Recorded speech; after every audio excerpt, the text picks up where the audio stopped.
कैसे हैं सब लोग। बैंक नोट प्रेस देवास जो कि एमपी में पड़ता है, यहाँ से कुछ वैकेंसी आई हुई हैं तो इसके बारे में हम लोग बात करेंगे। और जो ये बैंक नोट प्रेस देवास जो है एक मिनी रत्ना कंपनी है और इसको फुली गवर्नमेंट जो है चलाती है, गवर्नमेंट ऑन कंपनी है। तो इसके बारे में हम लोग बात करेंगे, वैकेंसी है कितनी वैकेंसी है और जो है उसकी योग्यता क्या है और अपर एज क्या है, ये सारी डिटेल जो है एक एक करके हम लोग देखेंगे कितनी वैकेंसी है।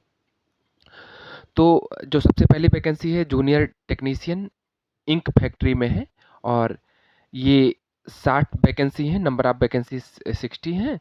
और इसका जो पे स्केल है 18,780 से लेकर के 67,390 रुपये के बीच में होने वाला है।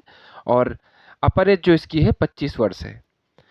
फिर दूसरी जो वैकेंसी है जूनियर टेक्नीशियन प्रिंटिंग में है और इसमें नंबर ऑफ पोस्ट 19 है और कैटेगरी वाइज डिवाइडेड है। सेम सैलरी सेम अपर एज इसकी भी है।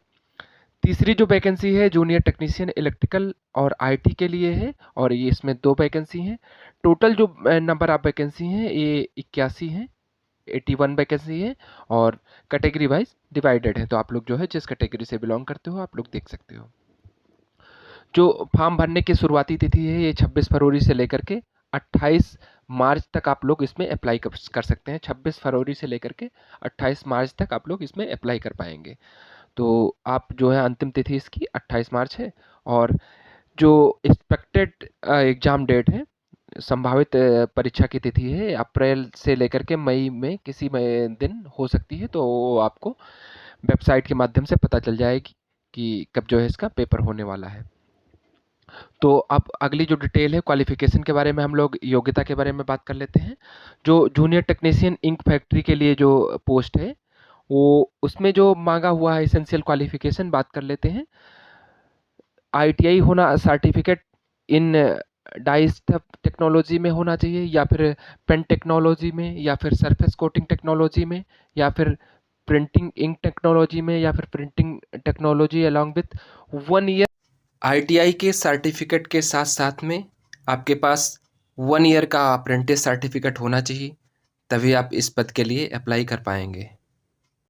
अगली जो पोस्ट थी जूनियर टेक्नीशियन प्रिंटिंग के लिए, इसमें जो योग्यता मांगा हुआ है फुल टाइम आईटीआई आपके पास होना चाहिए और प्रिंटिंग में होना चाहिए या फिर आपका जो है मशीन माइंडर में होना चाहिए, लेदर प्रेस मशीन माइंडर में होना चाहिए, ऑफसेट प्रिंटिंग में होना चाहिए या फिर प्लेट मेकिंग, इलेक्ट्रो प्लेटिंग या फिर फुल टाइम आईटीआई होना चाहिए। और उसके साथ में 1 ईयर का अप्रेंटिस सर्टिफिकेट आपके पास होना चाहिए संबंधित ट्रेड में। अगली जो पोस्ट है वो जूनियर टेक्नीशियन इलेक्ट्रिकल और आईटी के लिए है। इसमें आईटीआई मांगा हुआ है प्लस जो है 1 ईयर का अप्रेंटिस सर्टिफिकेट।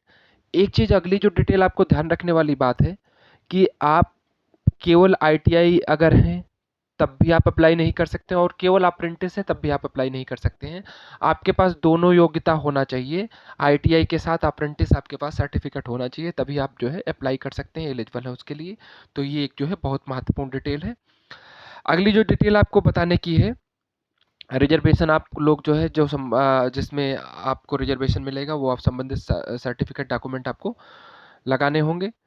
अपर एज जो मैं बता चुका हूँ 25 साल वर्ष है, मिनिमम एज 18 वर्ष है, 18 वर्ष से लेकर के और जो है मैक्सिमम एज में आपको रिलैक्सेशन मिलेगा। तो आप जो कैटेगरी वाइज आप उसको देख सकते हो किस कैटेगरी से बिलोंग करते हो, उस हिसाब से आपको जो है छूट मिल जाएगी।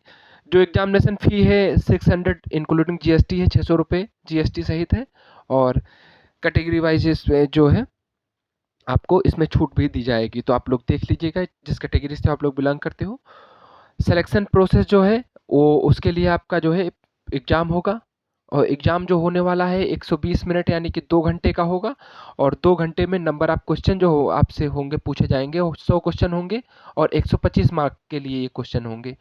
इसमें जो आपसे क्वेश्चन पूछे जाएंगे टेक्निकल प्रोफेशनल नॉलेज के बारे में क्वेश्चन होंगे, जनरल अवेयरनेस के बारे में क्वेश्चन होंगे, इंग्लिश लैंग्वेज के बारे में क्वेश्चन होंगे। तो जो इंग्लिश लैंग्वेज का क्वेश्चन होगा ये केवल और केवल इंग्लिश में होगा। बाकी जो पेपर होगा वो बाइलिंगुअल होगा, लॉजिकल रीजनिंग होगा, क्वांटिटेटिव एप्टीट्यूड होगा। तो ये सारे जो है पेपर आपके सिलेबस आप और देख लीजिएगा विस्तार से। अगली जो डिटेल है, इन पोस्टों पे इंटरव्यू नहीं होने वाला है, एग्जाम बेसिस पे मेरिट बनेगी, और जो है ये पेपर आपके बाइलिंगुअल होंगे, इंग्लिश को छोड़ करके बाकी पेपर आपका बाइलिंगुअल होने वाला है। और जो मिनिमम क्वालिफिकेशन क्राइटेरिया है आप पेपर में, मिनिमम जो क्वालिफिकेशन क्राइटेरिया है वो जनरल EWS कैटेगरी के लिए 55% है। तो आप जो है 100 क्वेश्चन होंगे, उसमें से नंबर ऑफ क्वेश्चन जो 100 आएंगे उसमें से 55% आपको लाने ही लाने हैं, तभी आप क्वालिफाई कर पाएंगे। OBC कैटेगरी के लिए ये जो क्वालिफाइंग क्राइटेरिया है 50% है, SC ST के लिए 45% है, यानी 45% है। तो ये जो है क्वालिफाइंग क्राइटेरिया, उसके बाद जो है उसके ऊपर ही मेरिट जाती है। हमेशा जो क्वालिफाइंग क्राइटेरिया होता है उससे ऊपर ही मेरिट जाती है, आपको ये ध्यान में रखना है। तो आपको उससे अच्छा, उससे ही भी बेहतर करना है।